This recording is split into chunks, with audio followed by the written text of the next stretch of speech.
ایران چھوٹی تیز رفتار کشتیوں، ساحلی اینٹی شپ میزائلز اور سمندری بارودی سرنگوں پر یعنی سی میں جو مائنز لگائی جاتی ہیں ان پر انحصار کر رہا ہے۔ خلیج فارس جیسے تنگ پانیوں میں یہ حکمت عملی بڑے بڑے بحری بیڑوں یعنی ایئر کرافٹ کیریئرز کو بھی خطرے میں ڈال سکتی ہے۔ ایران پر حملہ غیر مؤثر اور خطرناک ہوگا اور اس کے نتیجے میں جنگ کی پیچیدگی اور ایران کی مضبوطی واضح ہوگی اور امریکہ کو نقصان ہوگا۔ مغربی مداخلت ایران کے خلاف غیر متوقع نتائج پیدا کر سکتی ہے اور کوئی چھوٹا آپریشن یا محدود حملہ طویل جنگ میں تبدیل ہو سکتا ہے۔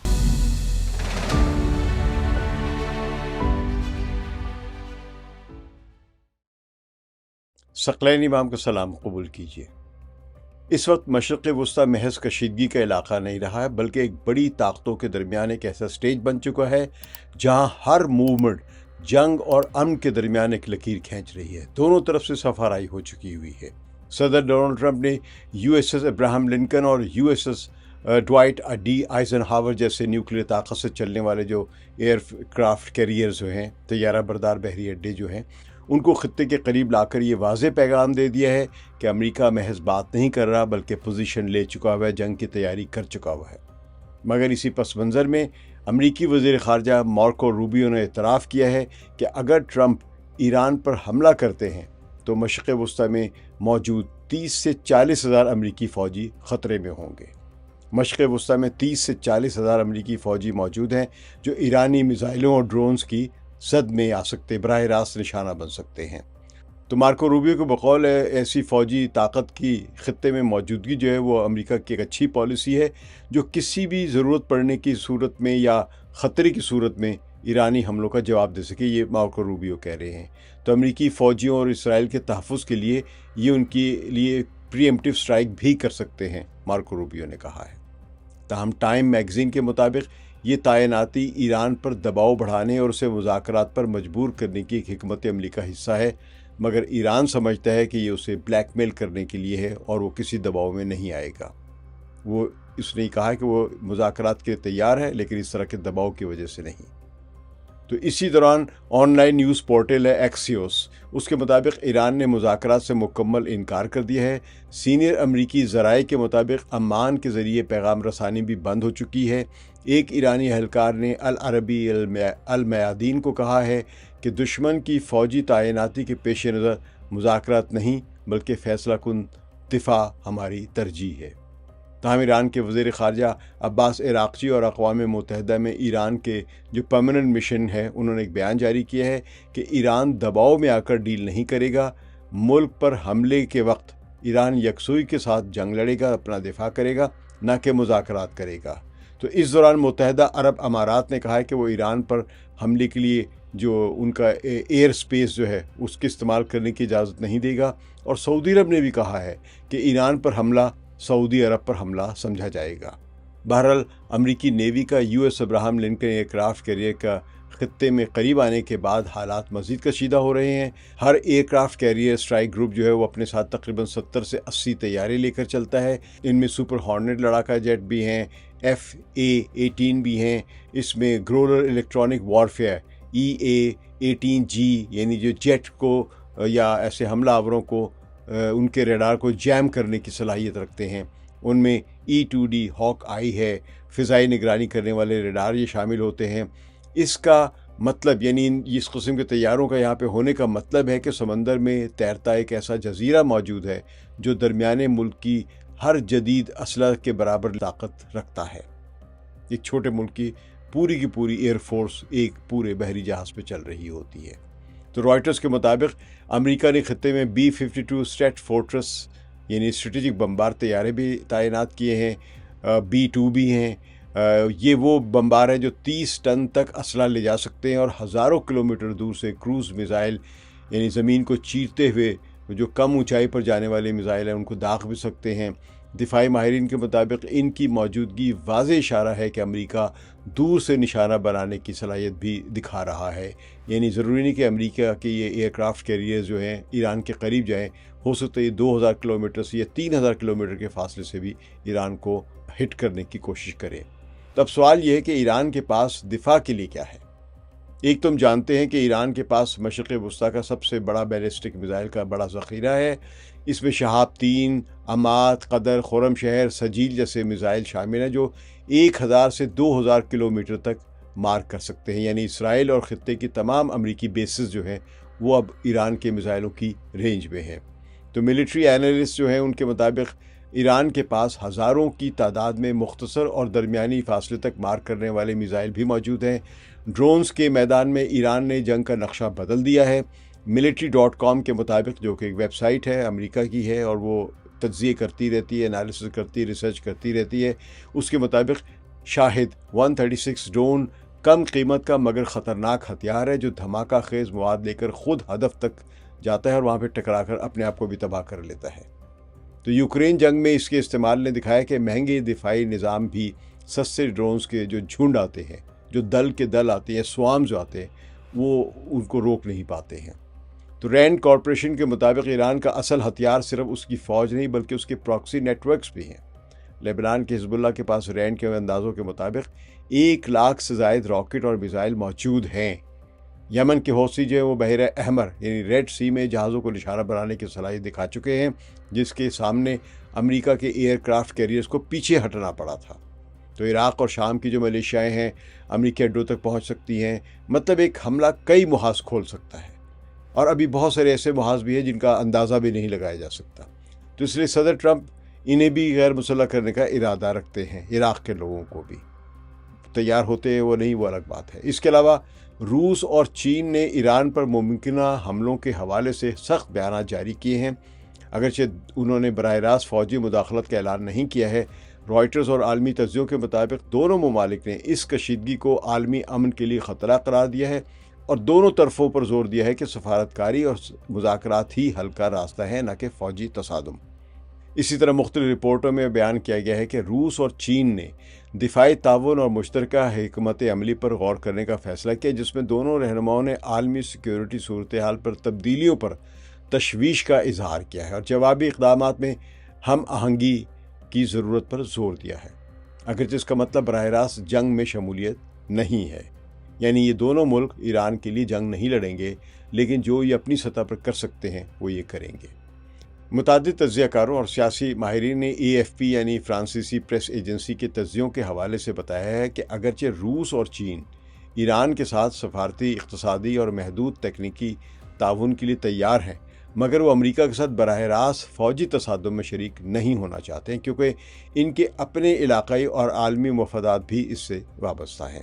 تو ان تجزیوں میں یہ بھی کہا گیا کہ بیجنگ اور ماسکو کے لیے اپنی اکانومیز، امریکہ کے ساتھ جو ٹریڈ ریلیشنز ہیں اور علاقائی توازن کو برقرار رکھنا زیادہ اہم ہے، جس کا مطلب یہ ہے کہ وہ صرف زبانی یا سفارتی حمایت تک یا کچھ خفیہ ٹیکنالوجیکل مدد تک محدود رہ سکتے ہیں، نہ کہ کھلی فوجی حمایت میں.